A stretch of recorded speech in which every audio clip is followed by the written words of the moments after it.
Now, Mercedes says that its new S Class limousine is the most advanced car in the world ever. And it's basing this claim on the fact that this car is stuffed full of equipment, all focused on quality, comfort, technology, safety.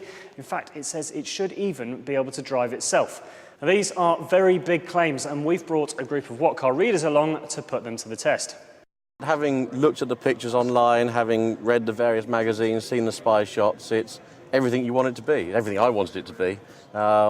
And as an environment, it's just luxury. I've got an S Class at the moment, and I thought, what's the new one going to do that's different? And it doesn't do anything totally different, but it just does everything slightly better. Everything is just a touch above, and the levels of quality and standard of finish. I think the real thing for me, I love the screens. They're particularly good, and there seem to be so many settings, it's incredible, but that level of technology is so different to you see in the competitors' cars, which just isn't there yet. In the back, it's luxurious and very long, and I can imagine it'd be lovely to be chauffeured around, but I prefer to drive them. I can't imagine they've done anything different and ruined it. I did worry about the steering wheel from the pictures you saw in advance, but when you see it in the flesh, it just works.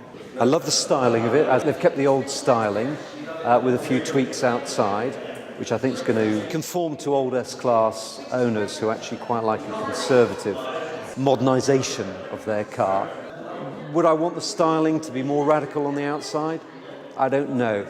I think it does very well, but we're looking at a Mercedes that's hardly differentiating from the old model. In terms of the internals, a massive step forward, I think. Beautiful quality, lovely tactility, etched metal, something you probably not see in a German car. I think there may be a British designer involved in this, but I do think the metal that they've used, the touch of the leathers, also the pure design away from form and function, I think has led to something quite beautiful in terms of a car. And given that we've seen many S-Classes, it certainly appeals to the European aspect of design. The car itself, I believe, is only another 14 millimeters longer than the outgoing long wheelbase model. I feel that you're getting something of at least 4 inches extra in terms of that back seat. So it's the internals and the treatment of the seats that seems to be fundamentally better. You're sitting in the seat, not on the seat.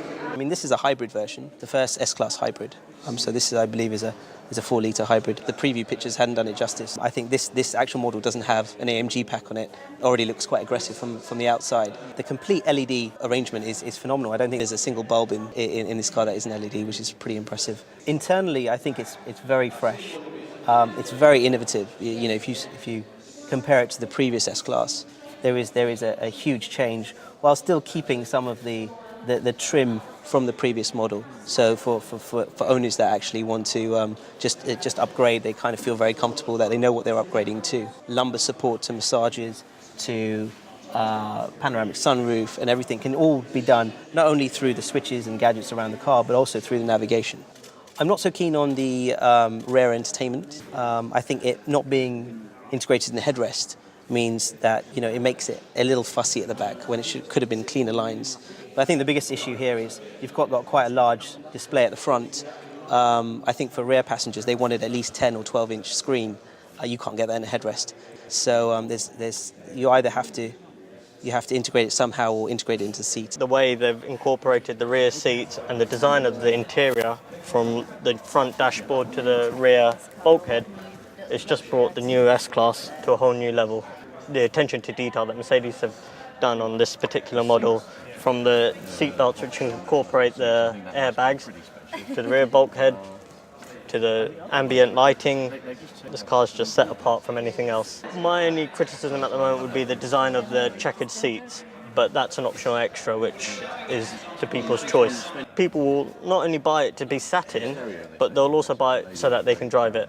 Now, despite all that extra equipment, the new Mercedes S-Class is actually only 2% more expensive than the old model. The first cars don't go to customers until October, but we've already driven it, so search Mercedes S-Class on whatcar.com for more information.